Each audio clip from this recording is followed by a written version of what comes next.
Alors Bruno Lamarre, c'est un sacré lascar. Bruno Lamarre, il a fait 9 fois l'enduro. Et puis, c'est un garçon super généreux, super dynamique. Et en 2004, il est là, Bruno, il a été victime du lock-in syndrome. Vous en avez peut-être entendu parler.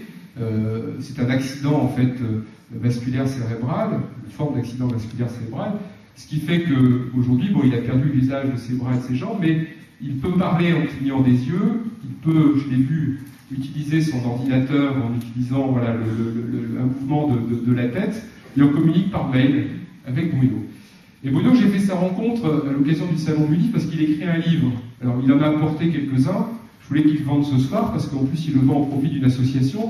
Elle m'a dit non, je suis venu pour vous, monsieur Fasquelle, ce soir, je ne suis pas venu pour moi. Je fais bon, quand même, s'il y a quelques bouquins à vendre à la fin, je suis sûr que certains d'entre vous seront heureux de pouvoir acheter ce livre. Ma liberté, c'est de penser, et 15 €, dont 2 € au profit d'une association qui se mobilise justement autour de ces familles. Et puis alors Bruno, à l'occasion d'une soirée organisée par le syndicat d'initiative, au Touquet, a fait un témoignage plein d'humour avec son épouse qui est ici, et puis son ami, l'un de ses amis qui est également présent. Et puis Bruno, il l'a raconté dans son livre, il l'a dit à ce moment-là, il dit « Mais vous savez, monsieur Fasquelle, j'ai un problème de logement. » Et là, j'ai découvert une situation absolument aussi invraisemblable. C'est-à-dire que, alors qu'il était atteint de ce problème depuis 2004, on était en 2010, et depuis 2004, il demandait un changement de logement. Ils étaient tous ensemble, parce que bien dans ces cas-là, il manque un salaire. Enfin, vous imaginez aussi que son épouse travaille, il doit tout concilier, ils ont des enfants. Vous imaginez la situation dans laquelle on se retrouve. La moindre des choses, c'est quand même d'être attentif à leur demande de logement. Bien non. Et donc, il a fallu là aussi toute l'énergie de toute mon équipe autour de moi. Je remercie Habitat 6259, lui, un représentant que j'avais tout de suite appelé, qui est présent dans la salle, et je tiens vraiment à le remercier, parce que ça a été fait en 6 mois, mais c'était la nouvelle, c'était notre petit paquet sous le sapin de Noël. On a enfin trouvé une solution.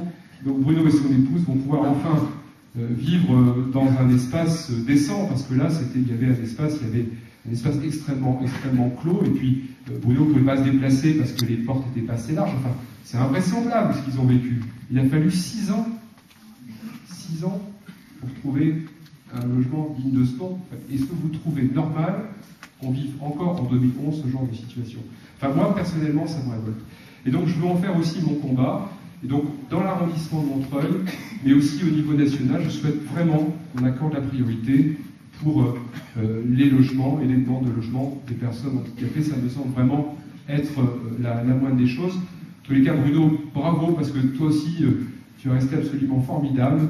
Moi, j'adore communiquer avec toi. Puis comme c'est un fan de l'enduro, bien, tout à l'heure, je lui ai dit, je l'ai dit à son épouse, je l'invite bien évidemment à l'Enduro 2011 pour venir voir une très belle course cette année. Ça va être exceptionnel. On a refait le circuit, on va avoir un circuit très spectaculaire.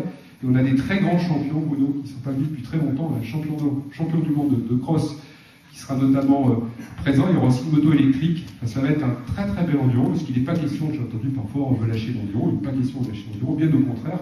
Et il va être même encore plus agréable et plus spectaculaire, avec plein de nouveautés que vous pourrez admirer et dont vous pourrez profiter cette année. En tous les cas, je vous propose là aussi d'applaudir Bruno. Bravo pour tout ce que tu fais. Bravo pour ce que tu fais. Et merci pour ce que tu fais.